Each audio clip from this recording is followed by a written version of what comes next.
Hello, welcome to Pep Learning. Autonomous colleges, നിങ്ങളൊരു പക്ഷേ ഇതിനെക്കുറിച്ച് കേട്ടിട്ടുണ്ടാവും. എന്താണ് ഓട്ടോണോമസ് കോളേജസ് എന്ന് പറഞ്ഞാൽ? നമുക്കറിയാവുന്ന പോലെ തന്നെ സ്വയംഭരണാവകാശമുള്ള കോളേജുകളാണ് ഓട്ടോണോമസ് കോളേജുകൾ എന്ന് പറയുന്നത്. സാധാരണഗതിയിൽ കോളേജുകളെല്ലാം യൂണിവേഴ്സിറ്റികൾക്ക് അഫിലിയേറ്റഡ് ആയിട്ടാണ് ഉണ്ടാവുക. ആ യൂണിവേഴ്സിറ്റികളായിരിക്കും ആ കോളേജിൻ്റെ അക്കാഡമിക് കാര്യങ്ങൾ തീരുമാനിക്കുന്നത്, ആ കോളേജിൻ്റെ എക്സാമിനേഷൻ നടത്തുന്നത്. ഈ പറയുന്ന ഈ അഫിലിയേഷനുമായി ബന്ധപ്പെട്ടുള്ള സകല പ്രോസസ്സും അത് തന്നെയായിരിക്കും നടക്കുക. ഈ ഓട്ടോണോമസ് കോളേജുകൾ എന്ന് പറഞ്ഞാൽ അവർക്ക് സ്വയം ഭരിക്കാനുള്ള അവകാശമുണ്ട് എന്നുള്ളതാണ് അതിൻ്റെ അർത്ഥം. അതായത് അവർക്ക് തന്നെ അവരുടേതായിട്ടുള്ള സിലബസ് നിർണ്ണയിക്കാൻ അവകാശമുണ്ട്. അവർക്ക് തന്നെ അതിനൊരു ക്രൈറ്റീരിയ ഉണ്ടാവും. അവർക്ക് തന്നെ അവരുടെ അഡ്മിഷൻ നടത്താനുള്ള അവകാശം ഉണ്ടാവും. അവർക്ക് തന്നെ പരീക്ഷ നടത്താനുള്ള അവകാശമുണ്ട്. ഇങ്ങനെയുള്ള കോളേജുകളെയാണ് പൊതുവെ ഓട്ടോണമസ് കോളേജസ് എന്ന് പറയാം. കേരളത്തിൽ ഏതെല്ലാമാണ് ഓട്ടോണമസ് കോളേജുകളായിട്ടുള്ളത്? ആർട്സ് ആൻഡ് സയൻസ് കോളേജുകളിൽ ഏതൊക്കെയാണ് ഓട്ടോണമസ് ആയിട്ട് വരുന്നത് എന്നുള്ളതാണ് നമ്മൾ പ്രധാനമായിട്ടും പരിശോധിക്കാൻ വേണ്ടി പോകുന്നത്. കേരളത്തിൽ വിവിധ യൂണിവേഴ്സിറ്റികളുണ്ട്. മഹാത്മാഗാന്ധി യൂണിവേഴ്സിറ്റി, MG യൂണിവേഴ്സിറ്റി, അതുപോലെ തന്നെ കേരള യൂണിവേഴ്സിറ്റി, കാലിക്കറ്റ് യൂണിവേഴ്സിറ്റി. ഈ 3 യൂണിവേഴ്സിറ്റിക്ക് കീഴിലാണ് ഓട്ടോണമസ് കോളേജുകളുള്ളത്. ഏതെല്ലാമാണെന്നുള്ളത് വിശദമായിട്ട് നമുക്കൊന്ന് നോക്കാം. മഹാത്മാഗാന്ധി യൂണിവേഴ്സിറ്റി കോട്ടയം, അതിനെ അഫിലിയേറ്റ് ചെയ്തുകൊണ്ടുള്ള പ്രധാനപ്പെട്ട കോളേജുകളാണ്. ഒന്ന് assumption college Kottayam. Assumption college നിങ്ങൾക്ക് എല്ലാവർക്കും അറിയാവുന്ന പോലെ തന്നെ ചങ്ങനാശ്ശേരിയുള്ള വളരെ പ്രധാനപ്പെട്ട ഹിസ്റ്ററിക്കൽ ഇമ്പോർട്ടൻസ് ഉള്ള ഒരു കോളേജ് കൂടിയാണ്. അതുപോലെ തന്നെ CMS college Kottayam, Maharajas college Ernakulam. Maharajas college government കോളേജുകളിൽ ഓട്ടോണമസ് പദവിയുള്ള ഒരു കോളേജാണ് മഹാരാജാസ് കോളേജ് എന്ന് പറയുന്നത്. മഹാരാജാസ് കോളേജ് എറണാകുളം. അതുപോലെ തന്നെ മാർ അത്തനേഷ്യസ് കോളേജ് കോതമംഗലം എറണാകുളത്ത് തന്നെയുള്ള മറ്റൊരു കോളേജാണ്. മരിയൻ കോളേജ് കുട്ടിക്കാനത്തുള്ള മരിയൻ കോളേജിന് ഓട്ടോണമസ് കോളേജാണ്.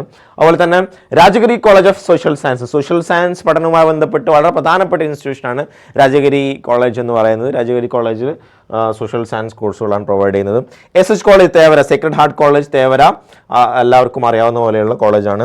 അതുപോലെ തന്നെ സെൻറ് ആൽബർട്ട്സ് കോളേജ് എറണാകുളം നഗരഹൃദയത്തിൽ തന്നെയുള്ള കോളേജാണ് സെൻറ് ആൽബർട്ട്സ് കോളേജ് എന്ന് പറയുന്നത്. സെൻറ് ആൽബർട്ട്സ് കോളേജും മറ്റൊരു ഓട്ടോണമസ് കോളേജാണ്. അതുപോലെ തന്നെ സെൻറ്റ് ജോർജ്മാൻസ് കോളേജ് ചങ്ങനാശ്ശേരി കോട്ടയത്തുള്ള മറ്റൊരു കോളേജാണ്. സെൻറ് തെരേസാസ് കോളേജ് എറണാകുളത്ത് തന്നെയുള്ള മറ്റൊരു കോളേജാണ് നമുക്കറിയാം. ഇത്രയും കോളേജുകളാണ് MG യൂണിവേഴ്സിറ്റി അഫിലിയേറ്റ് ചെയ്തുകൊണ്ടുള്ള കോളേജായിട്ട് വരുന്നത് നമുക്ക് കാണാൻ വേണ്ടി സാധിക്കും. ഇനി കാലിക്കറ്റ് യൂണിവേഴ്സിറ്റിയിലേക്ക് വരികയാണെങ്കിൽ കാലിക്കറ്റ് യൂണിവേഴ്സിറ്റിക്ക് കീഴിൽ വരുന്ന പ്രധാനപ്പെട്ട കോളേജ് ഒന്ന് കാർമൽ കോളേജ് മാള തൃശ്ശൂരാണ്. അതുപോലെ തന്നെ ക്രൈസ്റ്റ് കോളേജ് ഇരിഞ്ഞാലക്കുട, തൃശ്ശൂർ തന്നെയുള്ള മറ്റൊരു കോളേജാണ് ക്രൈസ്റ്റ് കോളേജ് ഇരിഞ്ഞാലക്കുട എന്ന് പറയുന്നത്. മറ്റൊന്ന് ഫറൂഖ് കോളേജാണ്, കോഴിക്കോട് ജില്ലയിലാണ് ഫറൂഖ് കോളേജ് പ്രധാനപ്പെട്ട ഓട്ടോണമസ് കോളേജാണ്. അതുപോലെ തന്നെ MES മമ്പാട് കോളേജ്, മലപ്പുറം ജില്ലയിലെ മമ്പാടാണ് MES മമ്പാട് കോളേജ് വരുന്നത്. MES മമ്പാട് കോളേജ് മറ്റൊരു ഓട്ടോണമസ് കോളേജാണ്. അതുപോലെ തന്നെ Saint Joseph college Devagiri Kozhikode ജില്ലയിലുള്ള മറ്റൊരു കോളേജാണ് സെൻറ് ജോസഫ് കോളേജ് ദേവഗിരി. ഇവിടെയും ഈ പറയുന്ന ഓട്ടോണമസ് കോളേജാണ്. Saint Joseph college Irinjalakuda Thrissur ജില്ലയിലുള്ള, അതുപോലെ തന്നെ Saint Thomas college Thrissur, Vimala college Thrissur, അങ്ങനെ തൃശ്ശൂർ ജില്ലയിലുള്ള മറ്റു കോളേജാണ് പ്രധാനമായിട്ടും വരുന്നത്. ഇതെല്ലാമാണ് കാലിക്കറ്റ് യൂണിവേഴ്സിറ്റി കീഴിൽ വരുന്ന പ്രധാനപ്പെട്ട ഓട്ടോണമസ് കോളേജസ് എന്ന് പറയുന്നത്. അപ്പോൾ മറ്റൊന്ന് യൂണിവേഴ്സിറ്റി ഓഫ് കേരള യൂണിവേഴ്സിറ്റിക്ക് കീഴിൽ വരുന്ന കോളേജാണ്. ഒന്ന് ഫാത്തിമ മാതാ നാഷണൽ കോളേജാണ് കൊല്ലം, വളരെ പ്രധാനപ്പെട്ട ഹിസ്റ്ററിക്കൽ ഇമ്പോർട്ടൻസ് ഉള്ള കോളേജാണ് ഫാത്തിമ മാതാ നാഷണൽ കോളേജ് കൊല്ലം എന്ന് പറയുന്നത്. അതുപോലെ തന്നെ മാർ ഇവാനിയസ് കോളേജ് തിരുവനന്തപുരത്തുള്ള മറ്റൊരു കോളേജാണ്. അങ്ങനെ കേരള യൂണിവേഴ്സിറ്റിക്ക് കീഴിൽ 2 കോളേജസ് ആണ് ഓട്ടോണമസ് ആയിട്ട് വരുന്നത്. ഇതിപ്പോൾ നിലവിൽ UGCയുടെ വെബ്സൈറ്റിൽ നിന്നുള്ള ഡേറ്റയാണ്. ഇനിയിപ്പോൾ പുതിയ ഓട്ടോണമസ് പദവികളൊക്കെ കിട്ടിക്കഴിഞ്ഞാൽ അതിൻ്റെ എക്സ്റ്റൻഷനൊക്കെ വരും. ഇതിൽ കൂടാതെ APJ Abdul Kalam technical university മറ്റ് എഞ്ചിനീയറിംഗ് കോളേജുകൾ കൂടി ഓട്ടോണമസ് പദവി കൊടുക്കാൻ കാണാൻ വേണ്ടി സാധിക്കുന്നതാണ്. അപ്പം ഓട്ടോണമസ് കോളേജുകളിലേക്ക് എങ്ങനെയാണ് അഡ്മിഷൻ ലഭിക്കുക എന്ന് ചോദിച്ചു കഴിഞ്ഞാൽ അവരുടേതായിട്ടുള്ള അഡ്മിഷൻ പ്രോസസ്സാണ് ഉണ്ടാവുക. അപ്പോൾ +2 കഴിഞ്ഞതിന് ശേഷം ഡിഗ്രിക്ക് അപേക്ഷ സമർപ്പിക്കുന്ന ആളുകൾ സാധാരണഗതിയിൽ എന്താണ് അതിൻ്റെ പ്രോസസ്സ് എന്ന് വെച്ച് കഴിഞ്ഞാൽ സിംഗിൾ അലോട്ട്മെന്റ് പ്രോസസ്സ്, അതായത് കോമൺ അലോട്ട്മെന്റ് പ്രാക്ടീസ് ആണ് ഉണ്ടാവാറുള്ളത്. അതായത് സിംഗിൾ വിൻഡോ സിസ്റ്റം പോലെയുള്ള കാലിക്കറ്റ് യൂണിവേഴ്സിറ്റി അവരുടേതായിട്ടുള്ള എല്ലാ കോളേജുകളിലേക്കും ഒറ്റ അഡ്മിഷൻ വിളിക്കും.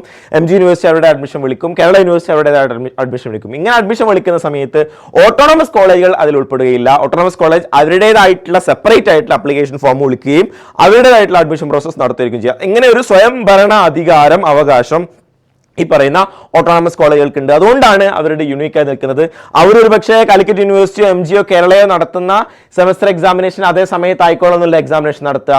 അവർക്ക് അവരുടേതായിട്ടുള്ള സ്റ്റഡി ബോർഡും അക്കാഡമിക് ബോർഡും ഉണ്ടാവും. അങ്ങനെ ഡിഫറൻ്റ് ആയിട്ട് അവരുടേതായ രീതിയിൽ കാര്യങ്ങൾ മുന്നോട്ടേക്ക് കൊണ്ടുപോകാൻ പറ്റുന്ന സാഹചര്യമായതുകൊണ്ടാണ് അവരെ ഓട്ടോണമസ് കോളേജ് എന്ന് വിളിക്കുന്നത്. അപ്പോൾ കേരളത്തിൽ നിങ്ങൾ ഡിഗ്രി പഠിക്കാൻ താല്പര്യപ്പെടുന്ന ആളാണെങ്കിൽ നിങ്ങൾക്ക് ഫസ്റ്റ് പ്രയോറിറ്റി കൊടുക്കാൻ പറ്റുന്ന കോളേജസ് ആണ് മുകളിൽ സൂചിപ്പിച്ച കോളേജസ് ഒക്കെ. ഓട്ടോണമസ് കോളേജുകളിൽ തന്നെ ഏറ്റവും ടോപ്പ് ആയിട്ടുള്ള കോളേജസ് ആണ്. ഇതെല്ലാം കേരളത്തിലൊക്കെ മികച്ച മികച്ച കോളേജുകളാണ് ഓട്ടോണമസ് കോളേജ് കാറ്റഗറിയിൽ വരുന്നതായിട്ട് നമുക്ക് കാണാൻ വേണ്ടി സാധിക്കുന്നത്.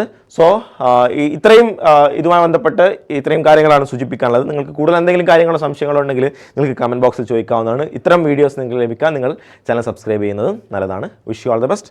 Thank you.